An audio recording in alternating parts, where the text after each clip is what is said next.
Yes, I'm Chris Cluxton, and I'm back here with the Cluxton Breakdown. Previously, I went over the South and the East region respectively, taking Florida and Iowa State to meet up in the Final Four. Now today, I'm going to go over the West and the Midwest regions. Now the West is what I'm starting out with today, and I'm going to let you know it's by far the weakest region of all four of them. Arizona, top seeded, has a cakewalk to the Final Four. Do not try to get fancy by picking some crazy upset, because Arizona is reaching the dance. They played Weber State in the second round in their first matchup, and they're going to throttle them to move on to the round of 32, where they will meet the winner of Gonzaga and Oklahoma State. Yes, a lot of people have big things with Oklahoma State, maybe pulling off an upset of Arizona in the round of 32. You can forget that theory, that explanation. It's not going to happen. But yes, surely they could beat the Bulldogs. But Gonzaga, you got to remember, has set the bar for the mid-majors. It's not like in the 90s where these major schools are better than these mid-majors by a wide margin, because the gap's closing in, and one day a mid-major is going to break through and win the national championship. It's a matter of time. But not this year with Gonzaga beating Oklahoma State. Oklahoma State will move on, but don't be surprised if Gonzaga wins this game. Now, we got San Diego State and New Mexico State, 4 versus 13. Yes, it's possible a 13 seed could beat a 4 seed. We all know that. It's happened 4 years in a row. But go with the favorite right here and take San Diego State, because the Aztecs are a better team. Now we got Oklahoma and North Dakota State. Yes, Oklahoma ended the year on a bad note. North Dakota State's their conference champions. Yes, 5 versus 12. We all know 12 can beat 5s. It happens every year. But I'm not here to give you this perfect bracket that you're hoping for. I'm giving you the certain bracket that will keep you in contention, and you will be able to have the winning bracket. So take Oklahoma over North Dakota State. Now, we got Baylor and Nebraska. Now this game right here is very interesting. It might be the most interesting game of this region in the first round. Yes, Nebraska, some people are taking them, but you gotta remember Baylor ended the season on fire. They came up just a little bit short to defeat Iowa State in the Big 12 championship. But Nebraska, even though they could pull this 11-6 upset, it's not meant to be. Baylor's moving on to the round of 32. Then you got Creighton against Louisiana. Yes, everybody's got nice big hopes for the Blue Jays as a 3 seed playing in the Big East this year. Yeah, they'll move on. They'll beat Louisiana. Then you got 7 versus 10 matchup, and they're pretty much about as equal as it can get. You got Oregon and BYU. Oregon out in the Pac-12, they got this explosive offense. They got a really nice, fundamentally sound team. They're weak on the boards, but BYU is not some powerhouse school. They're a mid-major. Yes, the mid-majors are coming up, but it's not going to be here, as Oregon will move on to the round of 32. Then you got the number 2 seed, defending regular season Big Ten champion Wisconsin Badgers. Yes, they're going to throttle American. We all might be Americans, but that's a country. This ain't a college. Wisconsin will destroy American. Now, we're going to move on to the round of 32. Do not, and I mean do not ever in your right mind have Oklahoma State beat Arizona. If you're going to try and pull that crazy upset, you're going to finish in the bottom of your pool in the round of 32. You won't have a shot. Arizona moves on to the Sweet 16. Now we got the 4 versus 5 matchup. Now, the only reason I'm taking San Diego State to beat Oklahoma is because they're more liable to win their first round matchup than Oklahoma is. Both these teams are vulnerable and can very easily lose in the first round. You can very easily see a 12 versus 13 right here. So in this game, I'm taking San Diego State because they're more liable to win their first round game than Oklahoma. Next, we got Creighton and Baylor. Probably going to be the most interesting game of this whole region, because people are going to think, oh, Creighton, man, they're going straight to the Sweet 16. But my friends, you got to realize Baylor can pull this upset.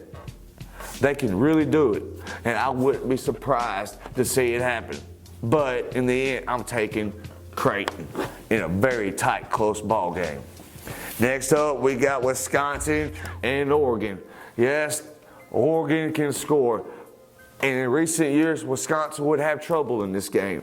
But you got to remember, Wisconsin has that fire attack now. Wisconsin's got the squad that can run with Oregon. So I'm taking the defending Big Ten regular season champions, Wisconsin, into the Sweet 16.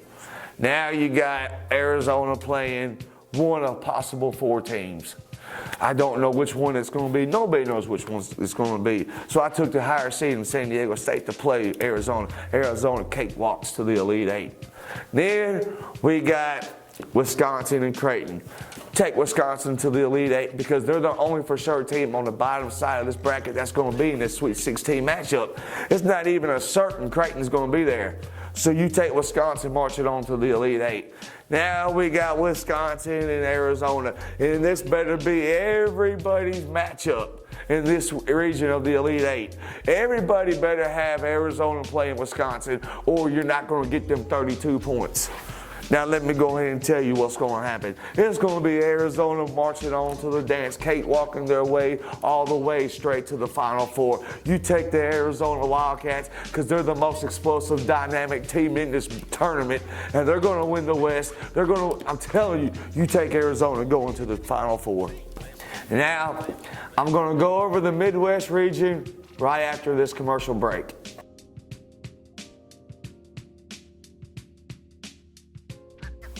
All right, we're back with the Cluxton Breakdown. Now I'm going to go over the last region, the Midwest. The one region where everybody's counting out the #1 seed in Wichita State. But let me go ahead and tell you something about this team before you start thinking that way. The mid-major school is on the rise. The major schools are down below from what they used to be. Back in the day, in the 90s and the early 2000s, the major schools were on fire. They were dominating, going over and over and just killing these mid-major schools. You were lucky to get an upset or two from these mid-major schools. But it's not like that no more. So you need to quit counting out these mid-major schools because eventually, within the 5 years or so, they're going to win a national championship. And the #1 seed, Wichita State, is the only unbeaten team in the country. And the last time a team who made the Final Four that followed it up the following year with 30-plus wins or more was 1991 UNLV. And guess what? They made the Final Four. Wichita State made the Final Four last year. They won 30-plus games this year. Do not count this team out regardless of what the ESPN panel or anybody else says about their tough road ahead. They're going to the round of 32 when they blow out the winner of Cal Poly and Texas Southern. Kansas State, Kansas. Anything can happen in this game. Anybody can win. So why would you take the winner of this game marching on past Wichita State? Why? Because either team can win this game. I took Kansas State because of how poorly Kentucky is so inconsistent. Yes, I know Kansas State ended the year on a down note, but Kentucky has been so inconsistent. I just don't like picking the SEC. I mean, they're one of the worst, most overrated conferences of all time in college basketball. So, no, Kansas State's marching on. Okay, Louisville and Manhattan. Louisville is the defending national champions. They got Rick Pitino as head coach.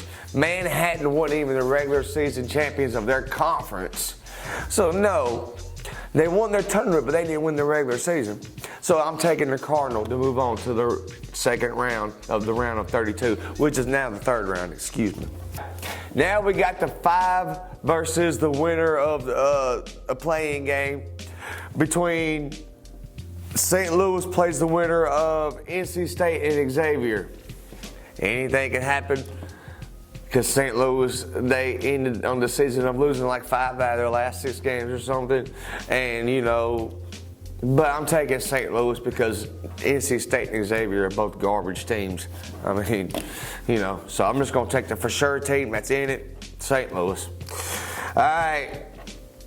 Now, we got the 6 versus another playing game. UMass, probably the most overrated and horrible team in the tournament. They played the winner of Iowa and Tennessee. I don't care which team wins that game. I'm picking them over UMass. So, on to Duke and Mercer. You know, this could be a sneaky game right here.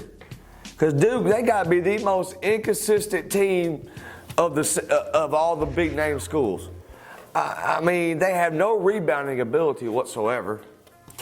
They got the best player in the country in Jabari Parker, but they shoot like 33s a game. I mean, it's unreal. This team, I don't know. I'm just not a Duke believer like I was when they had Christian Laettner and Bobby Hurley and Grant Hill. That's what I mean. Mercer might give them trouble, but Duke marches on to the round of 32.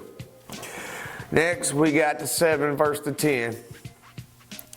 Texas, Arizona State. Now, this game could go either way. I mean, it's about one of the biggest coin flip games of the second round. Texas. Simple as that. All right, then we got the last game of the Midwest region in the second round. Michigan walks all over Wofford, advances to the round of 32. So now, for you wannabe believers who's taking Kentucky or Kansas State to beat Wichita State, go ahead. You know what you do. You got less than a 33% chance of getting this right. You know why?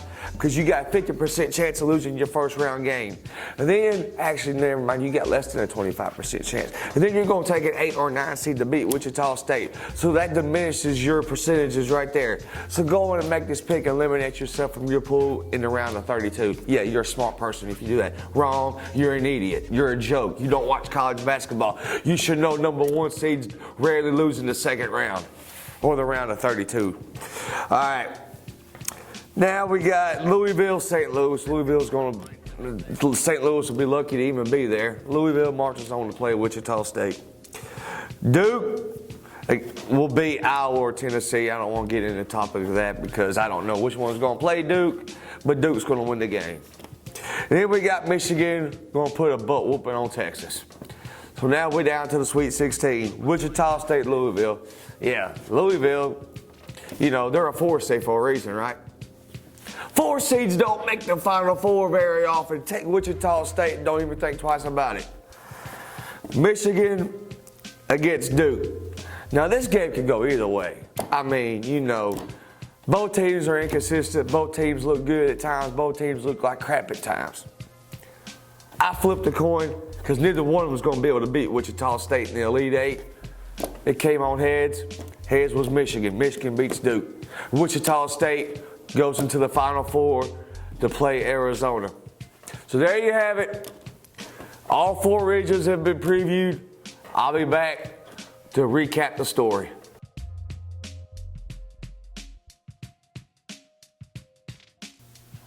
All right, we're back with the Cluxton Breakdown.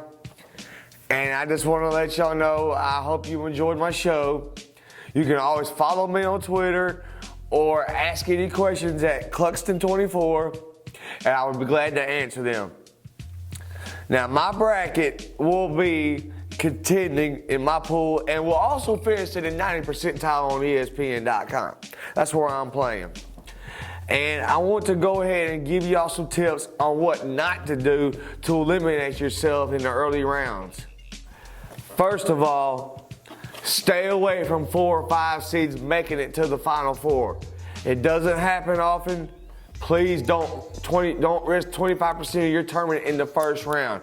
You're taking a 25% risk if you want to take a 4 or 5 seed and make it to the Final Four. In the past 4 years, the number 4 seed has been eliminated in the first round, and you know as well as I do that a 5 loses to a 12 every year. So do not risk that. Another one, do not take a double-digit seed going to the Elite Eight. If you do, you'll be gone in the round of 32. If you want to shoot for the moon, yeah, St. Joseph's is the most talented double-digit seed in this tournament. But do not take them. Do not take any of them. Something else to reminder, do not go crazy on the South region. Remember, because one of 3 things will happen. Syracuse will either get eliminated in the second round, Kansas is going to get eliminated in the third round, or UCLA is going to upset top seed in Florida. One of those three things will happen. But do not try to guess which one, because if you do, you're going to take a chance of losing 33 to 67% of possible points in those games. Do not. And I just want to let y'all know, do not whatsoever have a number one seed lose in the round of 32. Do not do it, or else you will finish at the bottom of your pool. One seeds generally make it to the Sweet 16. So why would you want to go against those odds? Wichita State has won over 60 games in the last 2 years. Arizona is better than Oklahoma State or old raggedy Rudy Poo Gonzaga. Virginia ain't going to lose to Memphis or George Washington. And Florida, the overall number one seed, is not losing in the round of 32. So don't even get that out of your head. Now, I'm just letting y'all know what I think from my point of view, which is totally opposite from all the things you hear on ESPN or you read on ESPN.com.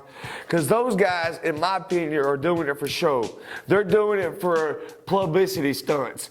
No way do 5 professional analysts all agree on a number 4 seed winning the national championship right before Reese Davis said that a 4 seed gets eliminated every year. That was scripted. Do not take that under consideration as truth. It was true false. They don't believe it. This is the one year where the tournament's more wide open than ever before. So why do you, and all 5 of them agree on the same team? That's fishy. Don't listen to that. Bracketology was meant this year for pure entertainment. Those predictions they gave you were false. They didn't put money on that. They did it for a publicity stunt, and you better understand what media production is, or you're going to finish at the bottom of your pool. Roll with Arizona, Iowa State, Florida, and Wichita State in the Final Four, because those are your most reasonable Final Four teams. Take care. See you next week on the Cluxton Breakdown.